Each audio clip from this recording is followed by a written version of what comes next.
Oh, there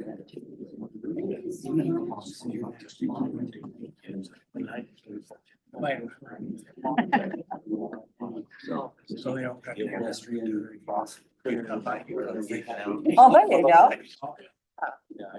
Not a bad thing to go to. So do you know of anybody that's not gonna see it? I've not heard of anyone not going. Okay. Almost every night.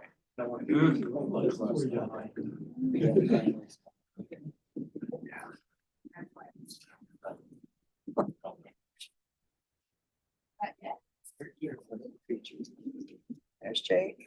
Mars. Yeah. Yeah. I have to scope the room. Yeah. Find everybody. You haven't heard Find everyone. anything. I didn't hear anything, so.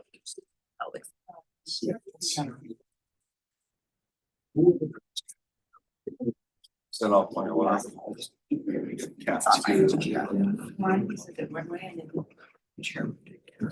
Yeah. Oh, there we go.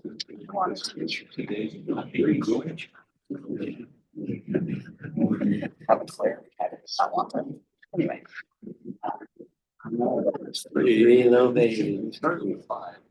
All right, we'd like to welcome everyone and call to order the study meeting of the West Valley City Council this September 22nd, 2024, 24th in 2024 at 4:30 p.m. in the multipurpose room of West Valley City Hall. We have all members of the council present: Councilman Nordfeld, Councilman Hune, Councilman Fitzsimmonu, Councilman Whetstone, Councilman Harmon, and Councilman Christensen. Myself, we're also joined at the table by our city manager, Mr. Peely, and our city reporter, Ms. Kamick. We have our minutes of September 17th, 2024. Turn those to the council for discussion or a motion. Motion to approve. Thank you. We have a motion and a second. All in favor, please say aye. Aye. Any opposed? And those stand approved. We have our meetings for this evening, our regular council meeting and our RDA meeting, and we have two new items on our regular agenda. Turn the time to Mr. Peely for those. Thank you, Mayor. There's just the two new items is the proclamation. There's a proclamation request from our hometown area director. Proclamation for neighborhood Good Neighbor Day. And he'll have an opportunity to explain that, but it's a national day. And so it's just a proclamation that I'd like to read and present, encouraging everybody to be a good neighbor. And then also a request from our county mayor to come and present on, Mayor Wilson, present on a potential bond. They're going around to all the cities in the county. And it's just a request from them. They wanted to be able to come in and talk to you about all of the, I don't know if we have all the details, but they wanted to present those details to you. So those are the two items on the agenda, if that's okay, Mayor. That's been added. Okay. Any questions on those? Any action items attached to the mayor's the bond presentation? It's just informational. Yeah, just information at this point. I think Nicole mentioned it has something to do with maybe the jail, but you know, I don't know if we know all the details.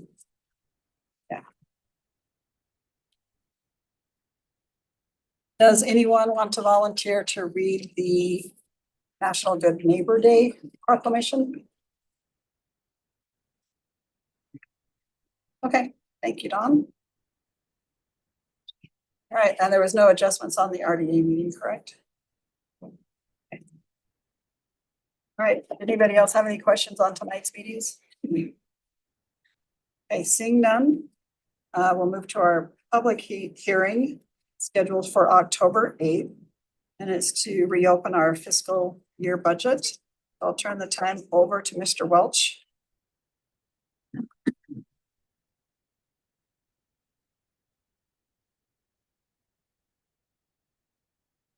Thank you, Mayor. Jim Welch, Finance Director for the city. This is the quarterly budget opening, which is an opportunity to amend the budget from the original budget that was adopted. for the purpose of recognizing new revenues, rollovers of projects that have not been completed, or else take advantage of financial opportunities that have presented themselves since the budget was originally adopted. This budget opening is the first one of the fiscal year. That being the case, there are a number of items in there. The total actual number is pretty close to 100. However, many of those are combined, for example, our CIP project. So I'll just kind of go through a few of those, and then if you have questions on them, I'd be happy to answer those. The first one, and then a number of those have to do with rollover funds that were dedicated to fire department projects that are being funded from money that they receive from call outs for other states or other municipalities. They receive overtime reimbursement. They also receive a reimbursement for the use of equipment that allows them to also pay for the overtime and also pay for the equipment that they're wearing out. So that's been a bigger part of the fire department budget over the last couple of years, and it appears to be growing. I think the chief would support that. And I don't know if that's because there's more fires going on, if they're bigger, or that the methodology of covering those fires have changed, but those opportunities have come up quite a bit. And I know the council has seen opportunities for building brush trucks and buying new equipment and replacing things that have worn out or been used in our regular service and also in those call out services. So there's several rollovers that are part of that.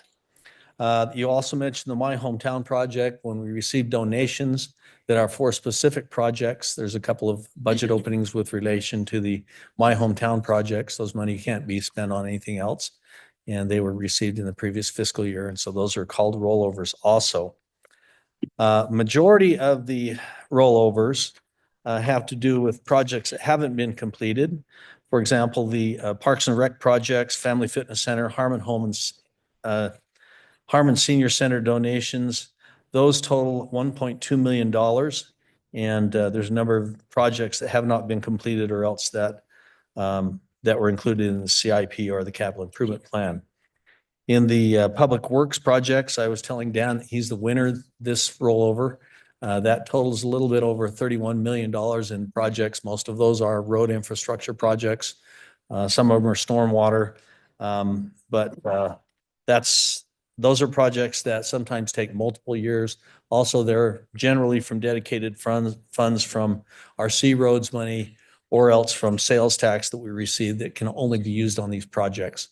So we're very grateful for those revenue sources and the opportunity to use them to improve our infrastructure. We also have grants that on the third page that we received. There's the VOC, CDBG, and EMS grants. Those are new grants that we had since the original adoption of the budget. And then there's a couple other items that you'll recognize that have come to the city council since the budget was originally put in place.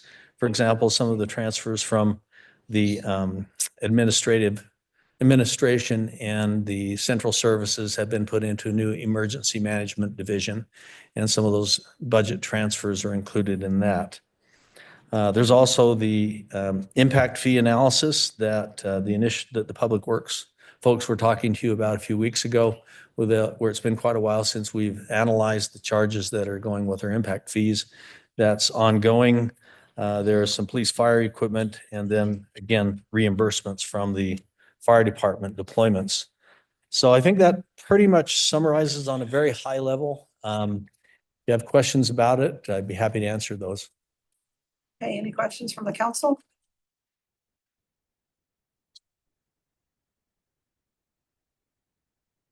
Okay, seeing none, thank you so much. Thank you.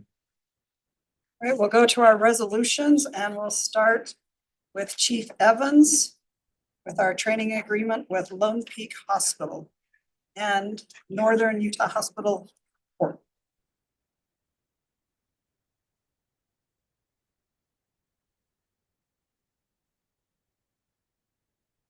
Good afternoon. The agreement is with St. Mark's Hospital, Maine, and Lone Peak St. Mark's.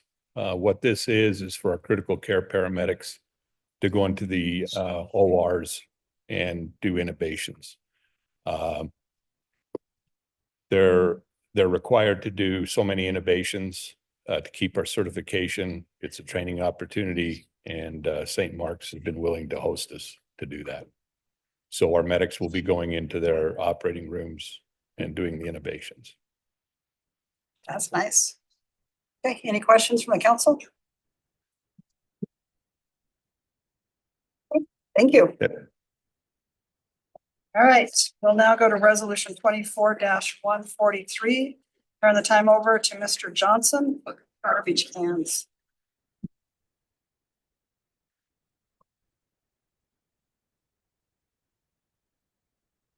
Dan Johnson, Public Works Director. Once again, I come before you requesting authorization to purchase garbage cans. We go through a lot of garbage cans. And this is a request to purchase 2 truckloads of garbage cans. They're about $60 per can, and this will be 1,248 cans. And this, you know, our city manager's pre-authorization for small purchases is limited to $30,000. And so that's why we keep coming back, because we can't buy a full truckload with the authorization that we've got. So if there's any questions about this authorization, I'll be happy to answer them. Any questions from the council? How many do we go through a year? We probably go through about 2,000, 3,000 a year. 3 truckloads, so three truckloads. Is it because of age, or we're just not very nice to our garbage cans? It's new customers, it's second cans, it's age. It's Okay. all the above. Paul informed me that about 3/4 of our can inventory is out of is out of warranty. And so we've got an aging fleet of cans for sure. Is that our warranty or is it the manufacturer's? The manufacturer's warranty. What's the, is it 5-year warranty or? So 12 years on the body and 10 on the parts. 12 on the body, 10 on the parts. How many can we store in our yard? This is pushing it for us to store 2 truckloads. It's a full house for sure. But we're almost out, so we need some cans. I would say the process for replacement, I was impressed with, and when I requested one myself, they don't just throw new ones at you willy-nilly. They came out and they said, well, if we can replace this part or we can get a new wheel. In the end, they had to replace it, but Sometimes we have to, but impressed by that. good. Okay, Okay, thank you. thank you. All right. Does the council have any objection to adding these 2 resolutions to the consent agenda for the regular meeting on October 8th? Good with that. I think that's good. Okay. We will move those over. All right, we'll go to our communications.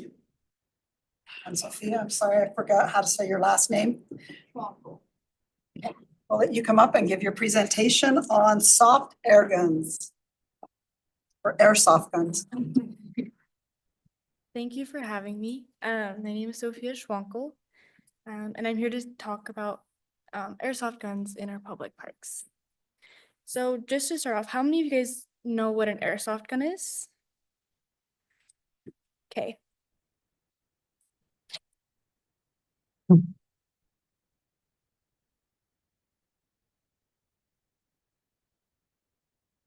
Thank you. So my mom sent me a post on the app Nextdoor that said that in our neighborhood, in our community, a concerned parent was at a public park at their kids' lacrosse practice. And during their kids' lacrosse practice, there were teenagers running around with what looked like real firearms. And so that scared the parents and the coaches and the little kids. And so some of the parents went over to the teenagers and were like, hey, what are you doing? This is not safe. You're scaring our kids. You're scaring just everyone in this area. Please leave. But the teenagers said that actually these are not real firearms. These are airsoft guns. And so because they're airsoft guns, they're legal to use in these public parks. And so the parents weren't able to do anything about it. And so the kids had to just continue through their lacrosse practice and everything was disrupted. And in the end, everyone in that public park was really fearful because there's what looked like real firearms being with kids like running around and shooting them. And so nothing can be done about this because it's legal. So a little bit about airsoft guns. They're sold with an orange cap on them. In this image, you can't see the orange cap, and that's because it's legal and pretty easy to remove that orange tip. And so if you you can easily Google ways to remove the orange tip, and there's like video tutorials and articles on how to remove it in less than 10 minutes. It is legally required to be sold with the orange tip on, but there's no law in Utah around removing that orange tip to make it look more like a real firearm. The United States Coast Guard uses it for training, which shows that how realistic the airsoft are to real firearms. They can be easily purchased at most sporting goods stores. You do have to be 18 to purchase, but you do not have to be 18 to use. And they're intended to be used as a replica firearm for this airsoft sport, which is like a military style game. And they can also be used for target practice and other shooting activities. They're also typically used with plastic pellets. And so looking at this image, how many of you guys think that you'd be able to distinguish between the firearm and the airsoft gun? Who thinks the top one is the firearm? And who thinks the bottom one is the firearm? So, is there a way to like click it? Yeah, that's weird. So the top one is the real firearm and the bottom one is the airsoft gun. And that just shows how realistic they are to each other and how, especially from far away, it's almost impossible to differentiate between the two. This is a map that shows, like in the red triangle image here, those are the designated airsoft areas around Salt Lake. And so those are designated places that you can use your airsoft gun. And kind of like a skateboard is not allowed outside of a skateboard park, I believe that airsoft guns should not be allowed of these designated airsoft arenas and parks. So not only do airsoft guns have can cause mental harm and trauma, they can also cause physical harm. So if you're not wearing protective clothing, such as the protective like vests and long sleeve clothing and protective eyewear, airsoft pellets can cause the skin to break and welt. It can also cause painful pooling of blood inside the eye, lens discoloration, or even blindness. And when people are at public parks, especially in the summer, they're not wearing protective eyewear or protective clothing, especially in the summer when people and little kids are in t-shirts and shorts. And so if they get accidentally shot by one of these airsoft pellets, it can cause some serious harm. My friend was actually attacked by a group of guys with airsoft guns, and she was left with welts all over her body and neck and face. And they lasted, she said, almost 2 months, and some of them even caused scarring. And then you can see in these images of airsoft guns, you can see the orange tip that I've been referring to. It's really small, and especially from far away, you might not even notice it. So not only are airsoft guns harmful mentally and physically, but they can also lead to death. This is a small list of people who have been shot and killed by police and law enforcement all over the country, because law enforcement believed that the person had a real firearm when in reality it was an airsoft gun with the orange tip removed. One of these cases even happened here in West Valley City, and that just shows that it really does happen. It can happen anytime, anywhere, to anyone, and it's not just something that happens in Florida. And these all happened because police couldn't distinguish between the firearm and between an airsoft gun. And so if police can't distinguish it, how is the community supposed to distinguish? Airsoft guns are also growing in popularity, and so this is just going to become more and more of an issue. And so we need to stop this now so that more deaths don't occur.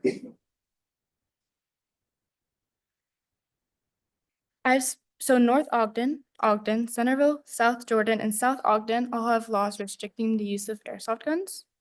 And so I want to help make all of Salt Lake County airsoft free.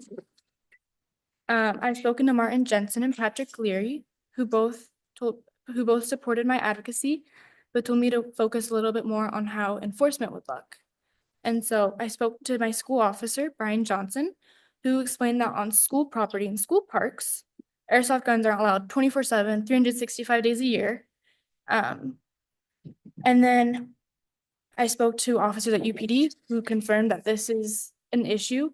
One of the officers told me that in the summer, they get 3 or 4 calls a month about incidences when the community calling law enforcement saying, hey, we think that there's a teenager here running around with what appears to be a real firearm. And so that not only puts the community like in fear, but it also puts the airsoft user at risk because police might not be able to distinguish. I spoke to Jeff Carr, who's South Jordan's police chief, because I wanted to gain a perspective on how they are viewing their current ordinances and how it works. And he told me that they're able to spread the like community awareness about this ordinance and about airsoft guns through the use of social media, and that their police are able to take a case-by-case approach to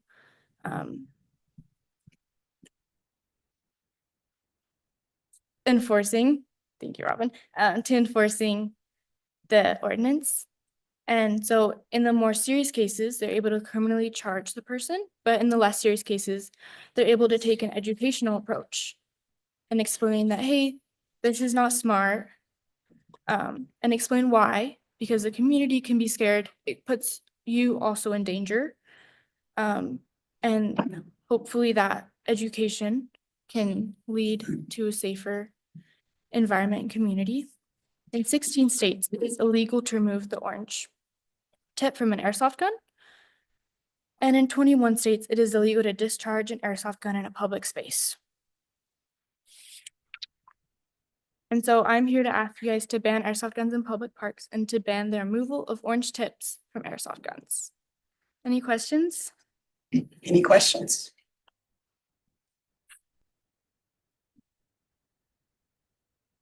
I'd be afraid of my kids having one and getting it misunderstood what kind of gun it was. Personally, so. Okay. So. As you've been sharing this message, this very important message, what kind of reactions and feedback have you been getting from your? So far, everything's been pretty positive, which is great, but I'm also looking for some devil's advocate feedback because I feel like it's hard to make a really solid case without knowing both sides. One of my coworkers is an airsoft user, and that's his sport, and he goes out every weekend to these designated areas to play airsoft, and even he supported my advocacy. And then I also spoke to the Airsoft Tactical Supply Store, where they distribute these airsoft guns. And they told me that the owner thought that this was actually already a law that you can't do airsoft guns in public spaces. And he said that he always encourages his customers to use airsoft guns responsibly and in the designated airsoft areas. But I'm very much welcome to the devil's advocate feedback. It's a great approach.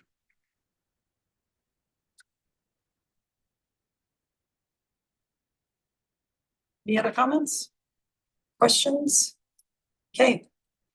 Thank you so much for your presentation and information. We really appreciate it. Thank you for having me. All right, we'll turn the time over to Mr. Bunderson for his Justice Court Reform presentation. Thank you, Mayor, Council, Eric Bunderson, City Attorney.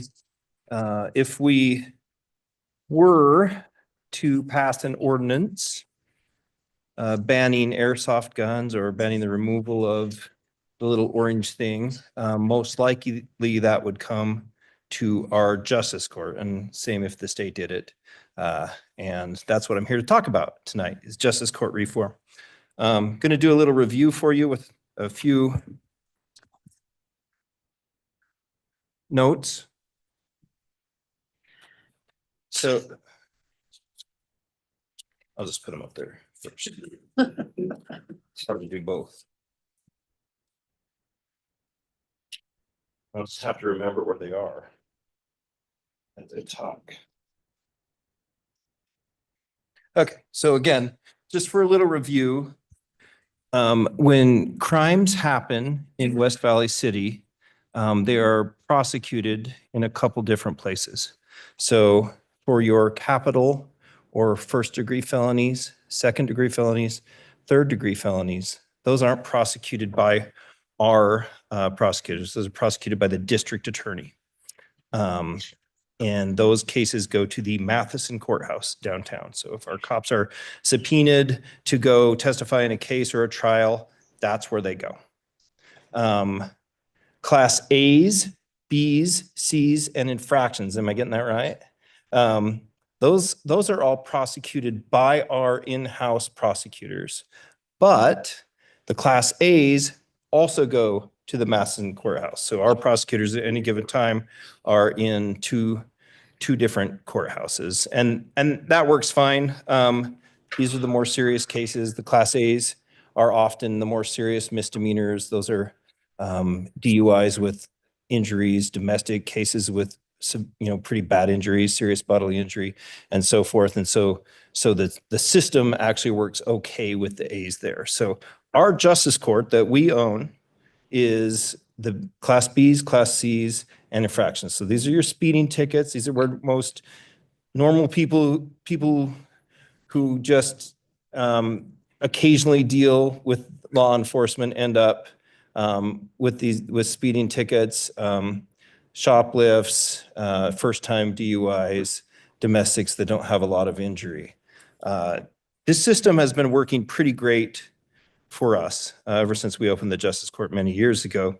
But there is a perception of a problem with the Justice Courts. And the reason for that is with these B's, C's, and infractions, if someone is convicted, they can appeal that to this court. Now, if somebody's convicted of a felony, they appeal it to the Court of Appeals, and that's a whole different process. But when someone's convicted of one of our misdemeanors, they can go to district court and they can have their whole trial over again. That's called a de novo trial. That's a real pain and often an injustice for victims who had to testify the first time, and then they have to go and testify the second time. That's a constitutional problem that's not easily solved without a lot of hassle. There's also in some parts of the state the perception that the justice courts are just money-making machines, and they're just the police are out there just writing tickets to fill the coffers of the city.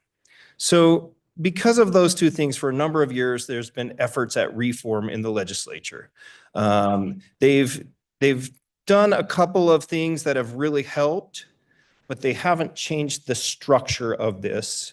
And it seems to be gaining steam over the last couple of years. I volunteered for a board, and I kind of regret it, but I volunteered for a board that is a legislative board that is reviewing the justice court system.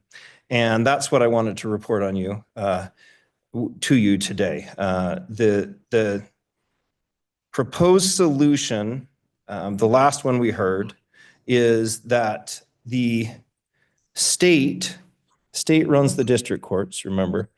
The state would open a new court that would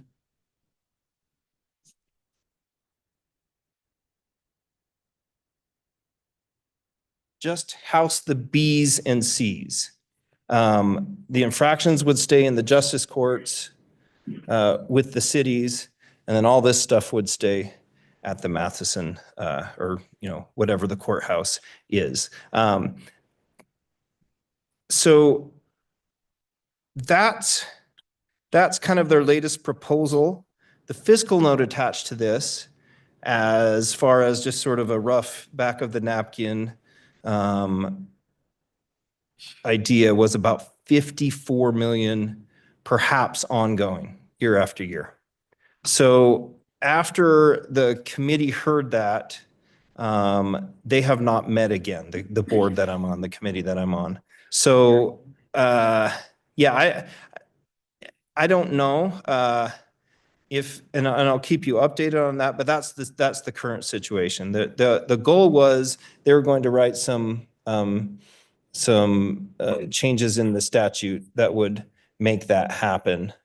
And I haven't heard a word since that fiscal note came out. So to address those things, if you're out there in the world and you're hearing this, I don't think we, especially as West Valley City, have either of those problems. I don't think there's a perception that our courts are money-making courts. If as you guys have approved the budgets over the years, our justice courts just about even in terms of we have about as much revenue as we spend, and that's not counting the costs of my prosecutors, the police, and everything else. So it's not a money-making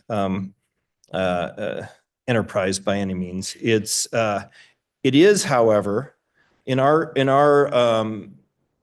estimation, a means for, again, the people of our city who have these minor run-ins with the law. They're able to come just to City Hall and take care of those. And the other problem, that de novo problem, has basically been taken care of with a couple statutory changes over the last couple of years, to the point where we've maybe got less than a dozen of those de novo appeals over the course of the last couple of years. So for us, it's not really a problem. We're quite happy with the way the justice courts run. I think we're a very, very efficient court. We're probably the third busiest court in the state, and we're far and away the fastest in terms of somebody coming in for an arraignment to the time they're able to go to trial. Salt Lake City Justice Court, you're probably talking 2 years to get a trial on a DUI. We're getting it through in maybe 3 or 4 months at the fastest. So I think, anyway, that's my report on the Justice Court reform. You may be hearing something about it as the legislature gears up. But it sounds like the potential fiscal note might have killed the whole thing. If the statute does get passed and those changes get passed in the way that they're proposing, we would still probably have about 12 years before it affected us. But it would affect us in some way if we had to move the B's and the C's out of our justice court, because all we'd really have left are the speeding tickets, and we wouldn't need 2 judges and 17 clerks for speeding tickets. So that's my report. Do you have any questions? Any questions? I do have one. Sir. Thank you. You have a C1, C2, and C3 right here. We're gonna go to Madison Courthouse, right? Yep. A, B, C, and I Mhm. go to C. B, C's, and Class B's, Class C's, and infractions. Mhm. go to our city, right? Go to, yep, right over here.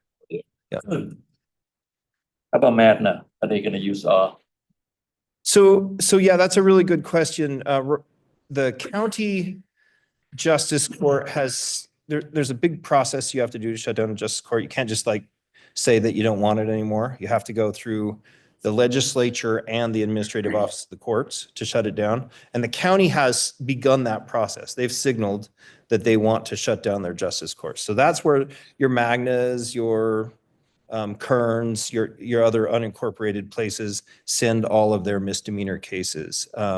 If the county is allowed to shut down, the statute says that those cases would all go to Matheson Courthouse. Now, there have been some cases where an interlocal agreement has allowed justice court cases from places like Magna to come to places like West Valley City.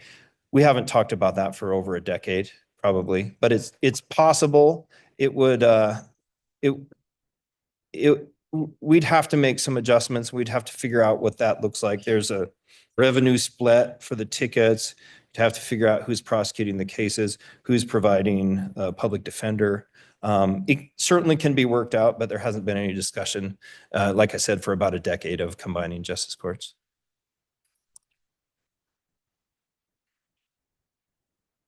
Any other questions for a topic you didn't ask for? There's certainly elements of this that are either constitutional and or legislative at the state level. But Yeah. Is there anything locally that that you or your team would recommend or have explored to improve our operational operations? Yeah, Roads? that's a really good question. We're pretty happy, and I'm not saying that like in a self-satisfied way. I think we do a pretty good job of providing both, the prosecution and the public defense to our local people for misdemeanors. And I think our system operates pretty efficiently. So really, I don't think there'd be a lot that we would recommend. The one thing that we've talked about, and I've talked with the justice court judges, is if we were able to take a conviction from our justice courts and just be able to directly take it to the Court of Appeals and bypass this. Now, some people say that might be unconstitutional, but it's a gray area that I think we could work through. So that would be the one thing, that would be the simpler solution, is just solve that de novo appeal problem by taking these convictions straight to the Court of Appeals. Now, the Court of Appeals would squawk because that would give them, so many more cases a year. Thank you. Thank Thank you very much. you, Art. Have our council calendar. Are there any questions or concerns with that?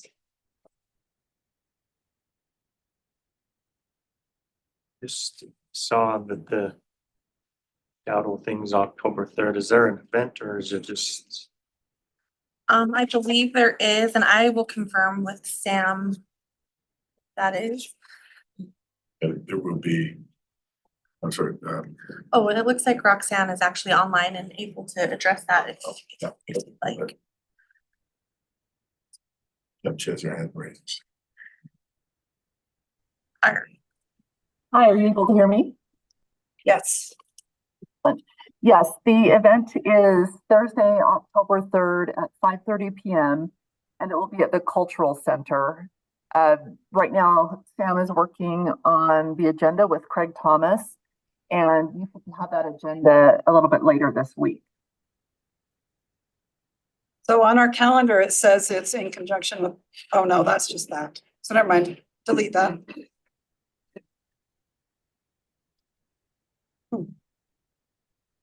Okay. Any other questions about it? Okay, thank you. No problem. Okay, if there's no other questions with the calendar, we have our potential future agenda items. Just on going back to the airsoft, is that something we would want to don't know if it's a problem here or we can discuss it. I don't know. Chief's not here, but I don't know if they could give us some insight on that. So if everyone would be in favor, we could have a communication item either next week or or the 8th or the 24th, 22nd. I mean, if it's not an issue or a problem in our city, then it's a good one. I'd be interested in learning if that's a thing here. Yeah, and we could nip it in the bud before it becomes a problem or an issue, so. I do know that of at least one case when my son was called out to a school grounds in the night. He had run around with airsoft. It took him and his partner half an hour to 45 minutes to talk him out of the schoolyard and got him out safely, kept to fire any of their weapons. But it takes any one incident that doesn't even get reported, takes a lot of police time. Sounds like there's enough interest. Let's ask our PD to bring his presentation. Thank you. Any others? I have maybe a couple of photos I want to share and ask for your feedback. You don't mind. Eric, can you? Thank you. Oh, yeah. Yes. 1 second, sorry. All right. I told Travis that I would do it and then I just sat here.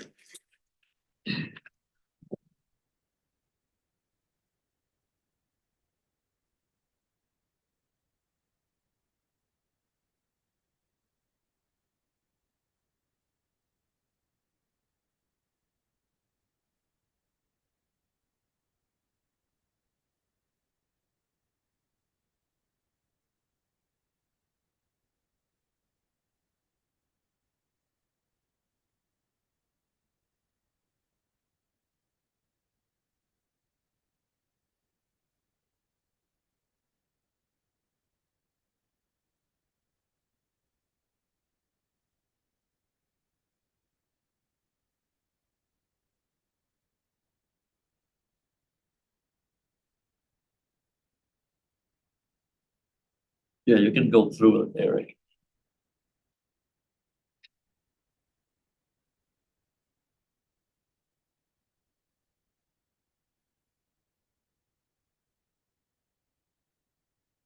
At your backyard, Tom. I wish I could have that.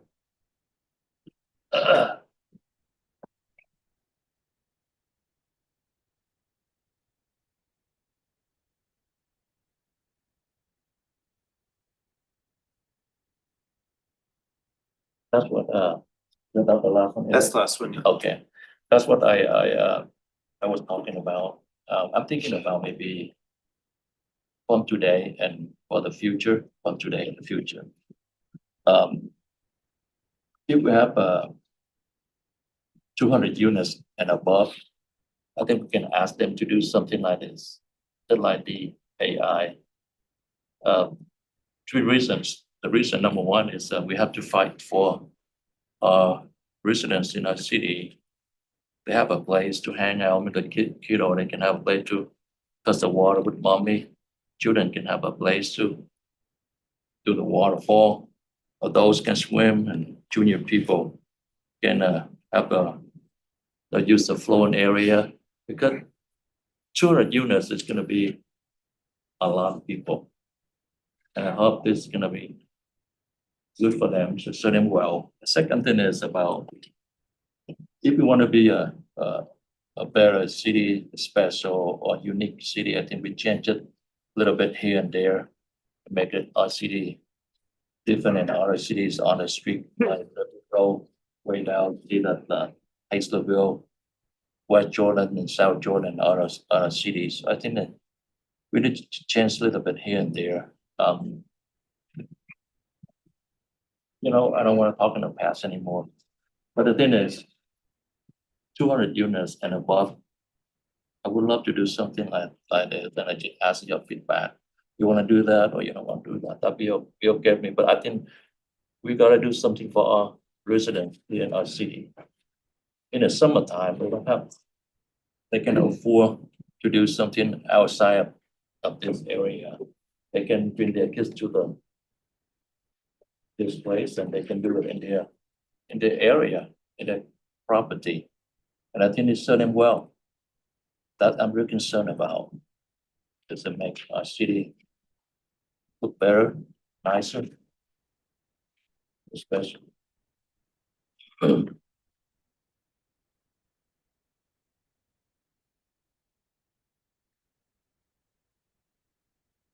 Okay, so is there enough interest to our amenities? I'm pretty well, I'm not gonna assume anything. For me, waterways with our winters make it so tight of a use time. I don't know if developers think that's a good one or not. But is there any desire from the council to up our amenities package and ask for more things? So that we have maybe team pickleball courts or whatever's popular at the time? I'm sometimes too practical when it comes to water. But, well, in my own mind, practical. I shouldn't say the rest of you think it's practical. So, but is there an appetite to have Steve's group bring us back maybe with some different amenities or up the level of amenities we're asking?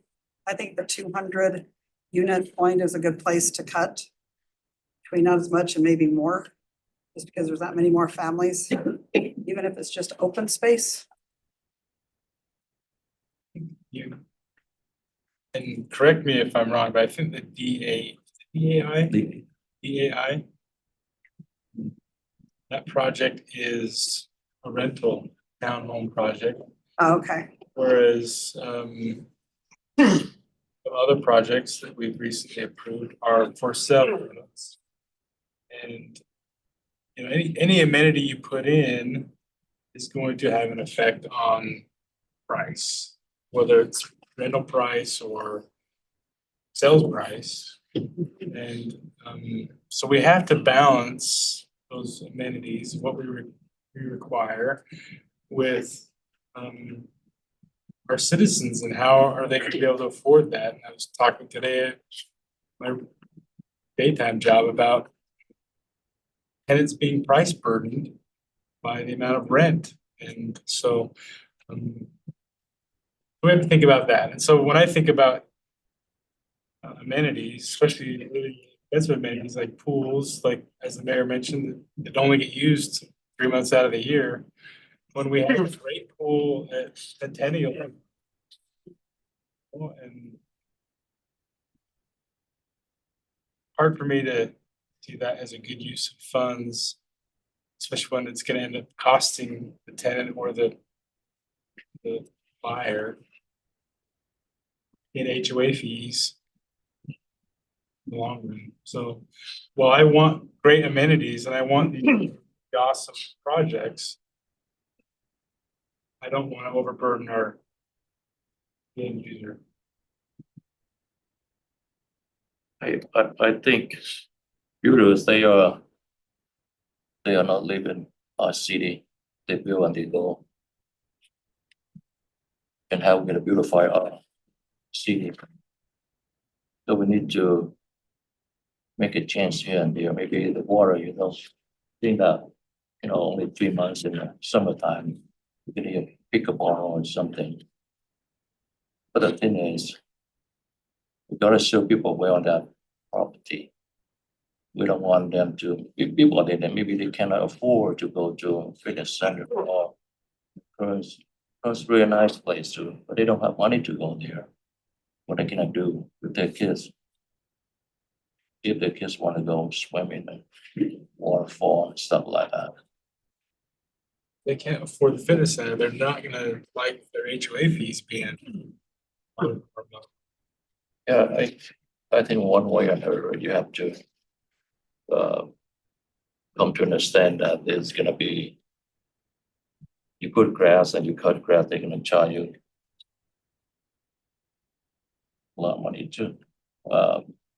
So I think it's, whether they keep it, the builders, they keep for renting or they selling for themselves, I think they're very much the same thing, the people they affect.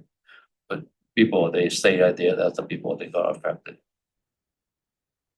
And I think, and also we gotta beautify our city. If they can afford to be there, purchase it. Pay the HOA, because everything is upfront. When they go to buy their townhouse or condos and everything on the table. But if they can afford it and they can purchase it, and if they cannot afford it, and they don't have to purchase it. I think I'd be more in favor of, I don't know. We're thinking about, but We've That had was, the amenity requirements for several years. I know we've built several projects. Meet those amenity requirements. And so far, nobody's complained about it that I've heard of. We don't have enough amenities, so we're not gonna buy here. Two that are in my immediate neighborhood. Means within sight. Main amenities are basketball courts, a pool, and green space. And I don't think they're hurting for renters. I could be wrong, but it seems like recently, most of the developments that have gone through have actually exceeded, right, our minimum. So if that is kind of a standard thing, I would be okay with considering maybe just elevating and raising our threshold a little bit. That's what people are already doing. Maybe just a refresh on what the amenities, on what our standards are now. I would be in favor of that. I don't have enough info to make any big changes or anything. and maybe we are a little more open with developer suggestions of amenities, instead of having a fine list that you can't vary from, and maybe we already do. We probably work with developers to say, we want to do this amenity. For that count. That we want nice developments, for sure. We need to make sure that's number one, but how much into the details of those amenities do we want to get into? yeah, they have an option, like I said earlier, they have an option to purchase it. If they want to buy that, and then they can see that on the contract for HOA and everything else. If they can afford it. But I don't know, that's what I ended up, and I think. I talked to a couple commissioners. Actually, I ran into them. They share with me. Just kind of like, I don't know, I want to share with you or not, but I think it says, look at up and down on Redwood Road. But everything is the apartment, condos and townhouses.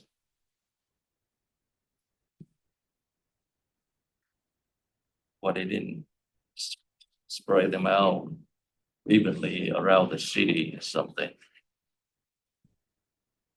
But the cost a problem. This will kill, and they said to me that will kill education, Tom. And I want to share with you, yeah, nobody told me. So does the council have an appetite to have our planning department come back and tell us what the amenities are? Refresh us on what our standards are and how often they're going above our standards, and if we need to raise them up a little bit. They would have the first hand experience with what's been happening. Yeah, it'd be fine. I'm good with that. And how our standards were set, maybe a little history lesson for us Okay, newbies. yeah. I think that'd be great. Okay, that looks And like, maybe there are suggestions on how we could improve and make things a little nicer. what have we seen in the last 10 years that hindsight, you know, is 2020. We wish we would have had in our amenities or even our just development standards. So we can tweak that to make our new projects better. Okay, does that sound like a good request? Okay, let's ask staff to do that for us. Thank you. All right, anything else? Hey, seeing none, we'll go.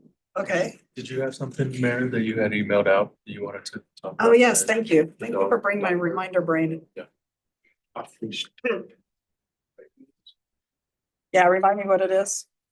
Off leash in the park over by Lehigh, Hillsdale Park. It is a pretty good park, size park. We just got it from the county, so it hasn't been under our purview for a while. Never come out. So, I don't know if that would take some information from our animal control and our parks department to see if that's doable.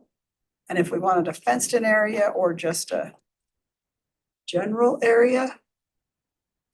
I know my dogs get excited and they don't always understand what a non-fence means. So from their recommendation, whether that fenced area would be good or not, or just regular. That sound like a good idea? Have them come back with a presentation? We said we were looking for Dog park? dog park. Yeah, I think I'm supporting that because a few people in my district came to me and asked me for that. And I don't know, we don't have it right now, so maybe this is a good time for us to discuss about. Okay. Yeah. Thank you. Okay, let's ask staff to come back with that. Whoever's appropriate. I can guess, but Jamie, she sent an email regarding this. She's not in, she's gonna be joining remotely for council, but she said she'll take a look at it with her staff. She mentioned there's a possibility to put fences at Hillsdale, right? Mhm. And the only thing they would have to consider is parking over there if it becomes a real too popular. popular place, especially with it being the only dog park in the city for right now. So that would be the only consideration at Hillsdale, but there might be some other areas but she said she would talk to her staff about it. Okay, I know when I've gone to chat with the chief over there, they've had soccer teams or football teams, different teams practicing. So a fenced yard might be a little bit better than just open space. Okay, but they're the professionals, they can figure that out. Okay. Being a relatively new park, that seems like a good, Yes. we're not taking away land that people are used to using already. Kind of. Well, the park's been there a long time. The county just gave us control of it. Oh, okay. It's been a park a long. Long time, a county park. Well, I retract what I just said. Okay. I think they've got 2 parking lots and about, I don't know, maybe 25 parking stalls, so. And there's a lot of street that people could park. That's true too. I don't love street parking, but you're right. There's space. It's a wide enough road. If there's not enough parking there, then it's probably too many dogs for that park anyway. It's probably true.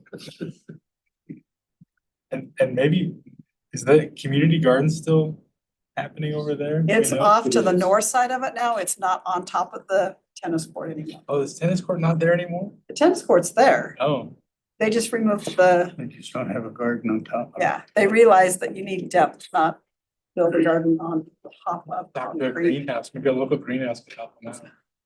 Anyway, so they moved it, took out some lawn, placed it there. It's working much better, I think, from there. So. Okay, thank you for that reminder. That's why I asked you all to help. Anything else? Okay, council reports. Yvonne and I did the Bill of Rights reading on Thursday. Probably one of my favorite. things to do. Thanks.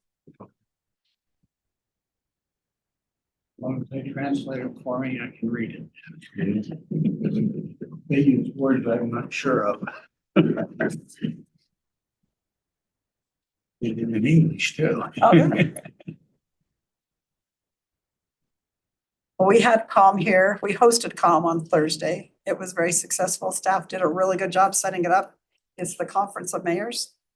And so they all came, a local restaurant provided the food, which was really nice.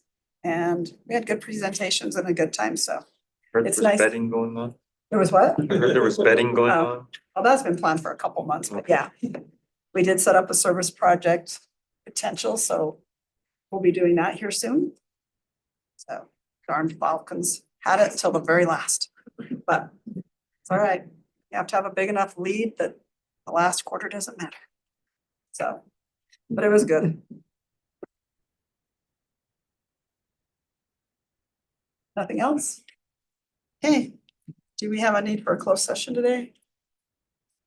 No, so we just have one more action item. All in favor, say aye. We stand adjourned.